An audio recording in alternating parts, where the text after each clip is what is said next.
Sugar mummy যেটা কি বলি আমরা, যদি আমরা এই শব্দটা ইউজ করি এখানে আপত্তিকর শব্দ। আপনারা তো লিভ টুগেদার প্রেমকে বৈধ ঘোষণা করলেন। লিভ টুগেদার প্রেমকে বৈধ ঘোষণা করা হয় না। আপনার বয়সের চাইতে মামুনের বয়সে অনেক ডিস্টেন্স, ঠিক আছে?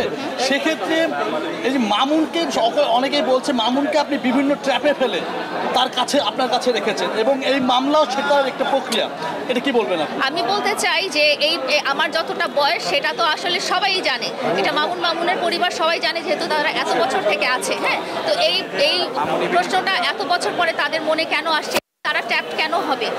এক নম্বর কথা যে আপনি কেন ট্র্যাপে বললেন? আপনি তো স্বাভাবিক, আমি তো বলেছি আপনাকে যে যেহেতু আমাকে কেন দেওয়া হলো না আর জামিনও কেন দেওয়া হলো না, তাকে কারাগারে পাঠানো বাদীপক্ষ হিসেবে আপনারা কি দাবি করছেন? আপনি তো তার সঙ্গে মানে স্বেচ্ছায় ছিলেন। সুগার মাম্মি যেটা কি বলি আমরা, যদি আমরা এই শব্দটা ইউজ করি এখানে আপত্তিকর শব্দ। এরকম আর কার কার সাথে তাদের সম্পর্ক আছে এবং তাদের পিছনে কোনো গ্যাং আছে কিনা এটা জানার জন্য।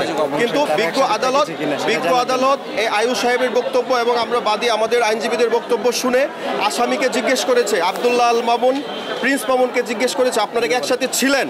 উনি স্বীকার আদালতে আমরা একসাথে ছিলাম। এই স্বীকারোক্তির ভিত্তিতে রিমান্ড আবেদন নামঞ্জুর করে এবং আমাদের শুনানি সন্তুষ্ট হয়ে বিজ্ঞ আদালত জামিন আবেদন নামঞ্জুর করে রেখে জেল হাজতে প্রেরণ করে। তার মানে উনি যে আমাদের যে অবৈধ সম্পর্ক এই বিষয়টা কি মামুন কি স্বীকার গেছে? অবৈধ সম্পর্কের বিষয় না এখানে, আমি বারবার ক্লিয়ার করছি।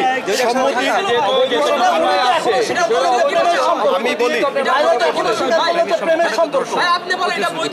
এটা তো ভাই দর্শন মামলা হয়েছে না, এই দর্শন মামলা কি তাহলে কি মামুনকে স্বীকার করছে? যখন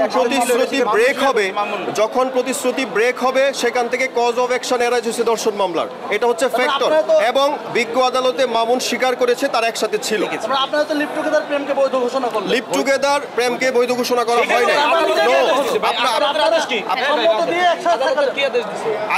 বিজ্ঞ আদালত আমাদের দুই পক্ষের উভয় পক্ষের শুনানি শুনে জামিন আবেদন নামঞ্জুর করেন, রিমান্ড আবেদন নামঞ্জুর করেন, কারাগারে প্রেরণ করেন।